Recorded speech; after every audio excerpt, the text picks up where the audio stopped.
आप देख रहे हैं डार्क फाइल्स। तो चलिए बढ़ते हैं आज की इस कहानी की ओर। शहर जाते हुए मीनू के पापा को आरती ने कहा, आप शहर से जल्दी लौट आना, सूरज ढलने से पहले गांव पहुंचने की कोशिश करना। आप तो जानते हैं ना कि अमावस की रात होते ही गांव पर उसका साया मंडराने लगता है। आरती के चेहरे पर खौफ साफ नजर आ रहा था। आरती मीनू के पापा यानी राजू की पत्नी थी।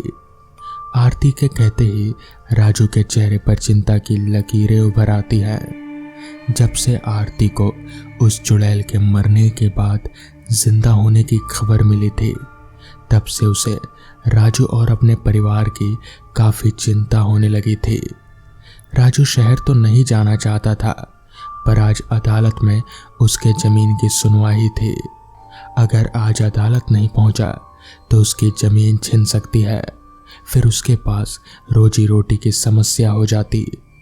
राजू घर से तो निकल चुका था, पर बाहर लोगों के घरों के दरवाजे पर लिखा लाल सिंदूर से ताई कल लाना उसे और भी चिंतित कर रहा था। दरअसल 2 साल पहले इस गांव में एक औरत जिसका नाम मंगला था वो रहती थी। वो कुछ काला जादू करती थी। मंगला से लोग दूरी बनाए रखते थे, और अगर मंगला किसी के घर में कुछ मांगने को आ जाती थी तो लोग कहते थे कि कल लाना। धीरे धीरे उस गांव के बच्चे जो 10 के कम उम्र के थे वो गायब होने लगे।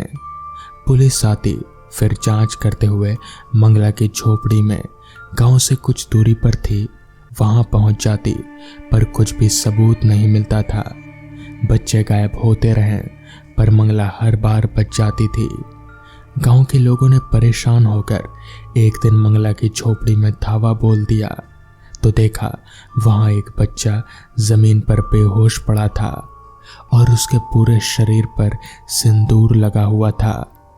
मंगला अपने कटार को तेज कर रहे थे। गांव वालों ने बच्चों को उठाकर बाहर निकाला और मंगला को घसीटते हुए जंगल में ले गए और एक पेड़ से लटकाकर फांसी दे दी। फांसी देने वालों में राजू भी था। मंगला की लाश जंगल में दफना दी गई।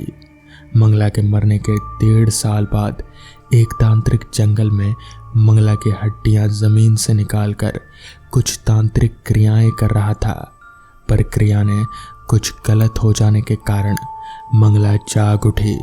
दूसरे दिन लोगों की मंगला की खुदी हुई कब्र मिली, जिसमें से मंगला की हड्डियां गायब थी और कब्र के पास तांत्रिक की लाश पड़ी हुई थी।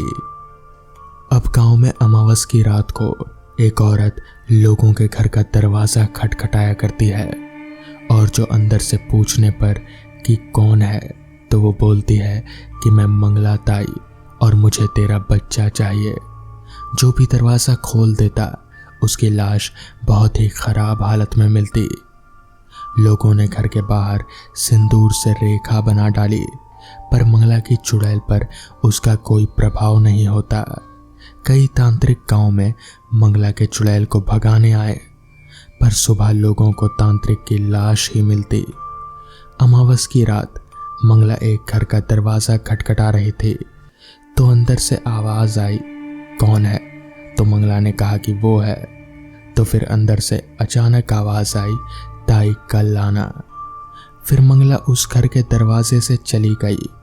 गांव में ये बात आग की तरह फैल गई कि ताई कल लाना बोलने से मंगला की चुड़ैल उस घर को छोड़कर चली जाती है।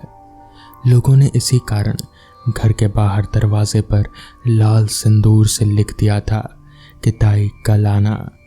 ये लिखने के बाद मौत तो कम हुए थे, पर रात को अगर कोई काम से बाहर निकल जाता तो सुबह वो लोगों को उसका बिगड़ा हुआ लाश मिलता। राजू अदालत का काम निपटाकर शाम के 7 बजे अदालत से निकला। राजू बहुत खुश था क्योंकि जमीन का फैसला उसके पक्ष में आया था। राजू मिठाई खरीदकर बस में जाकर बैठ गया। रात को सवारी कम मिलने के कारण बस देर से चली थी और राजू के गांव पहुंचने में 11 बज चुके थे। अदालत में मुकदमा जीतने की खुशी में राजू शाम से पहले घर पहुंचने वाली बात को और गांव में फैले डर को बिल्कुल ही भूल गया था। गांव पहुंचते ही राजू को सारी बातें याद आते ही हाथ पैर फूल गए। पर बस से 2 और लोग उतरने के कारण राजू की हिम्मत बढ़ी। वो दोनों शहर से गांव किसी रिश्तेदार के यहाँ आए थे। राजू को उनसे बात करके उनका नाम और उनके रिश्तेदार का पता चला। एक का नाम अमित और दूसरे का नाम समीर था। राजू उनके रिश्तेदार को जानता था, इसलिए उनको अपने साथ चलने को कहा। राजू बहुत सतर्क होकर साथ के दोनों लोगों के साथ आगे बढ़ रहा था। गांव पहुंचते ही उन्हें एक औरत हाथ में लालटेन लिए एक घर से दूसरे घर की ओर जाती दिखाई दी। तो अमित ने उसे आवाज दिया ताकि वो लोग लालटेन की रोशनी में सुरक्षित घर पहुंच जाएं। अमित की आवाज से गांव के वातावरण के वीराने को चीरने का काम कर दिया और मंगला की चुड़ैल ने अमित को चीरने का काम किया। अमित की चीख पूरे गांव में गूंज उठी थी। राजू और समीर तब तक एक पेड़ के पीछे जाकर छुप चुके थे। मंगला की चुड़ैल ने अमित को खत्म करने के बाद उसके खून से अपनी प्यास बुझाई और फिर लोगों के घर के बाहर दरवाजे खटखटाने पहुंच गई। राजू ने समीर को सारी बातें बताई और समीर को उसके रिश्तेदार का घर इशारे से दिखाया। राजू ने समीर को सुबह होने का इंतजार करने को कहा, पर समीर अमित की मौत से बदहवास हो चुका था। तभी समीर ने देखा कि मंगला की चुड़ैल दूसरी तरफ देख रही है, तो समीर दौड़कर अपने रिश्तेदार के घर जाने लगा। पर उसे ये नहीं पता था कि कोई भी घर का दरवाज़ा नहीं खोलने वाला। समीर घर के बाहर पहुंचकर दरवाज़ा खटखटाने लगा और इस पर उस जल्दबाजी में दरवाजे पर लिखा ताई कल आना मिट चुका था। समीर अपना नाम बताकर दरवाज़ा खुलवाने वाला ही था, लेकिन उसकी आवाज़ घुट रही थी क्योंकि उसकी गर्दन को जोर से मंगला की चुड़ैल ने दबा रखा था और चुड़ैल ने उसके सिर को दरवाजे पर मारना शुरू किया। कुछ देर बाद समीर की जान उसका शरीर छोड़ चुकी थी, पर मंगला की चुड़ैल ने तब तक उसका सिर दरवाजे पर मारा जब तक अंदर से आवाज़ नहीं आई, ताई कल आना। इधर राजू की पत्नी का बाहर गूंज रही चीखों से बुरा हाल था। वो अपने बच्चों को सुलाकर भगवान से अपने पति के लिए प्रार्थना कर रहे थे। राजू सुबह होने का इंतज़ार कर रहा था, पर आज की रात उसे ज़्यादा ही लंबी लग रही थी और रात का अंधकार बाहर रहने की इजाज़त नहीं दे रहा था, क्योंकि अंधेरे में सांप और कई जहरीले जीवों के इधर उधर घूमने का डर था। पर घर जाना अपनी मौत को दावत देना था। राजू के आंख के सामने हुई मौत ने उसे और डरा दिया। अब थोड़ी ही देर में सुबह होने वाली थी। चुड़ैल वापस जंगल की ओर लौट रही थी। राजू अब चुड़ैल के वापस जाने के कारण खुश हो रहा था। तभी किसी कीड़े ने राजू को काट लिया, तो उसके मुंह से दर्द के कारण आवाज़ निकल गई। चुड़ैल वापस लौटी और राजू को गले से पकड़कर घसीटते हुए जंगल की ओर ले गई।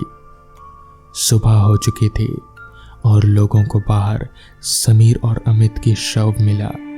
शव को उनके रिश्तेदारों को सौंप दिया गया। राजू की पत्नी के कहने पर कुछ लोग राजू को खोजने जंगल में गए, तो राजू को एक पेड़ से लटकाकर फांसी दे दी गई थी और वो वही पेड़ था जिस पर मंगला को फांसी दे दी गई थी।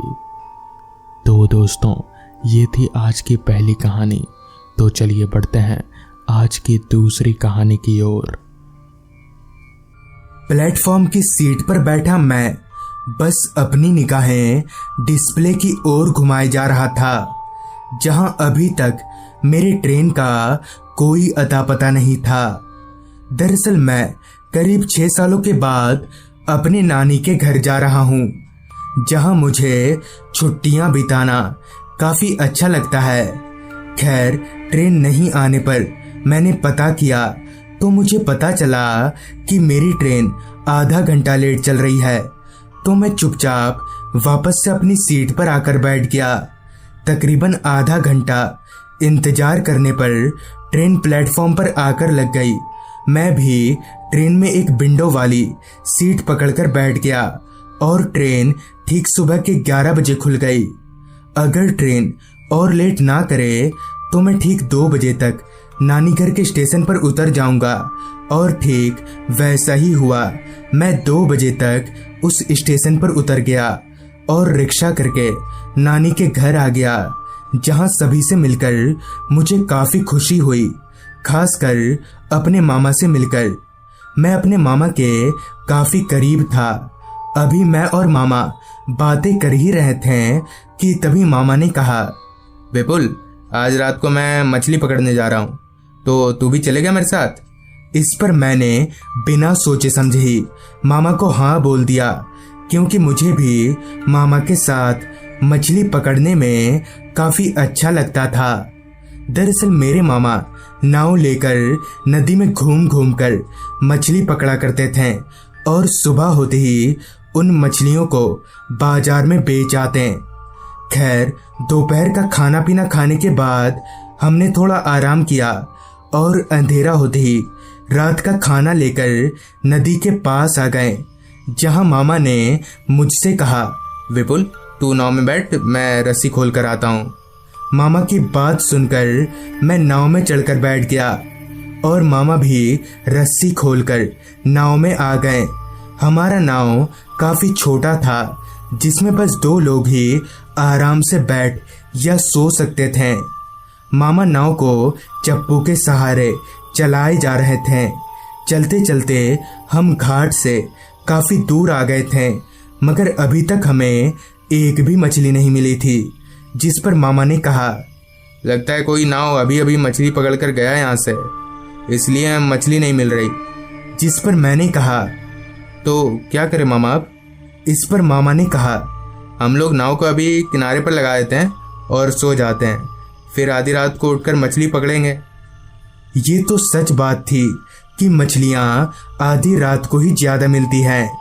मामा ने नाव को किनारे ले आए और नदी के किनारे एक पेड़ से बांध दिया। वो जगह जहां अभी हम थे वो पूरी तरह से जंगलों से घिरा हुआ था। रह रहकर जंगली जानवरों की आवाजें आ रही थी उस जगह से। देखने से तो वो जगह काफी डरावनी मालूम पड़ रही थी। जिस पर मैंने मामा से कहा, मामा, कुछ अजीब नहीं लग रहा है यहाँ? जिस पर मामा ने कहा, क्यों, तुम्हें डर लग रहा है क्या? अभी हम बातें कर ही रहे थे कि तभी मैंने पूछा, मामा, आप तो रात रात भर नदी में घूमते रहते हैं ना, आपने कभी भूत वूत देखा है? जिस पर मामा ने कहा, नदी में नहीं, मगर देखा है। इतना सुनने के बाद मैं अब कहाँ चुप रहने वाला था।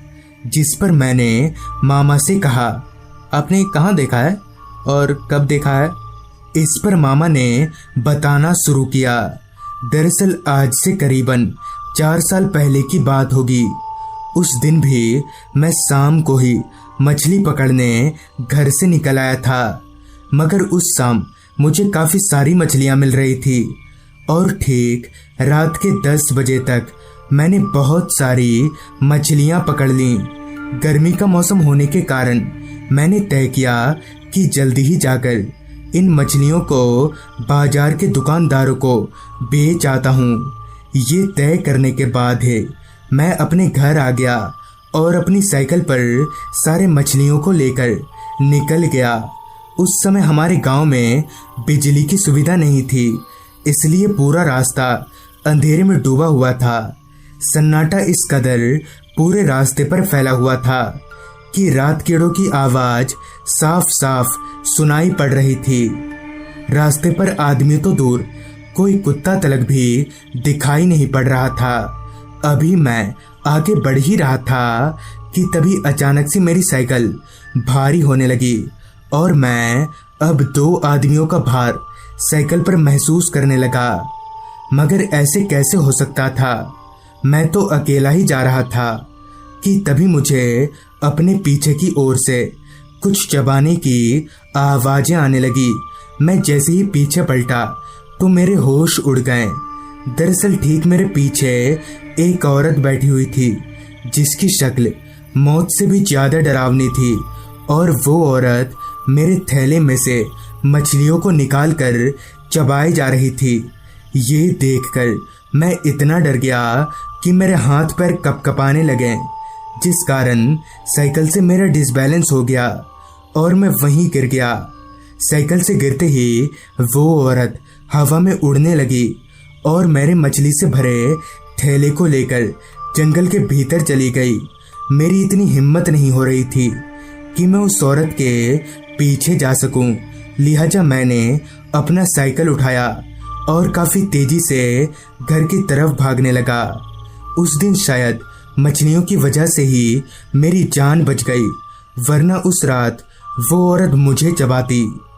बाद में मुझे कहीं से पता चला कि वो एक पिशाचनी थी जो उस रास्ते के एक बड़े से इमली के पेड़ पर रहती है।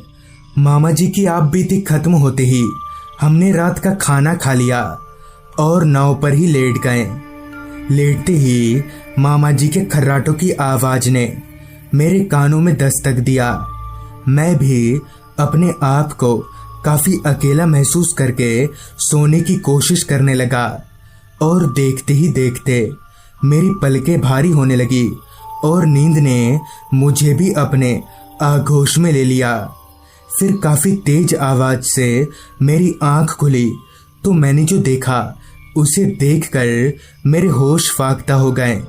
दरअसल ठीक हमसे कुछ ही दूरी पर एक पेड़ गिरा हुआ था। उस पेड़ के ऊपर एक लंबा चौड़ा आदमी बैठा हुआ था जिसका सिर उसके धड़ से अलग उसके हाथों में था। वो कटा हुआ सर बस मुझे ही देखकर जोर जोर से हंसे जा रहा था। अभी मैं डर के मारे कांप ही रहा था कि तभी वो शैतान चलकर हमारे नाव के पास आया और हमें करीब से देखने लगा। मैं किसी लाश की तरह चुपचाप नाव पर ही लेटा हुआ था। काफी देर नाव के पास खड़े रहने के बाद वो शैतान वापस से उस पेड़ पर जाकर बैठ गया और एक टक हमें घूरने लगा कि तभी सारी बातों से अचानक मामा जी उठकर बैठ गए। उन्हें देखकर वो शैतान वापस से हमारे पास आ गया और मामा जी का गला पकड़कर नाव से खींचकर ले जाने लगा। ये देखकर मैं एकदम से हक्का बक्का रह गया। मुझे समझ नहीं आ रहा था कि अब मैं क्या करूं कि तभी मामा ने चिल्लाकर कहा, विपुल, नाव के अंदर एक पोटली में भभूत है, उस भभूत को इस शैतान के ऊपर छिड़क। मामा की इस बात को सुनकर मैं भागकर नाव के पास गया और पोटली ढूंढने लगा। वो शैतान मामा जी के गले को इतनी तेजी से दबा रहा था कि मामा जी पूरी तरह से छटपटाने लगे थे कि तभी मुझे वो पोटली मिल गई। मैंने झट से उस पोटली को खोला और उसमें से भभूत निकालकर उस शैतान के ऊपर छिड़क दिया, जिससे वो शैतान हवा में धुआं हो गया। हमने भागकर नाव की रस्सी खोली और नाव लेकर अपने घाट पर आ गए। सुबह हमें पता चला कि वो आदमी एक राक्षस था जो आए दिन रात के वक्त दिख जाया करता है और मौका मिलने पर लोगों को मार देता है। गांव के कई मछुआरों को उस शैतान ने अपना शिकार बना लिया है। उस रात तो हमारी जान बच गई, लेकिन मैं और मामा जी अभी भी उस हादसे को याद करके सहम जाते हैं। तो दोस्तों, ये थी आज की कहानी। अगर आपके पास भी ऐसी ही कोई कहानियां हैं तो हमारे साथ जरूर शेयर करें। तो मैं आर्यन जल्द ही मिलूंगा आपसे ऐसी ही एक कहानी के साथ।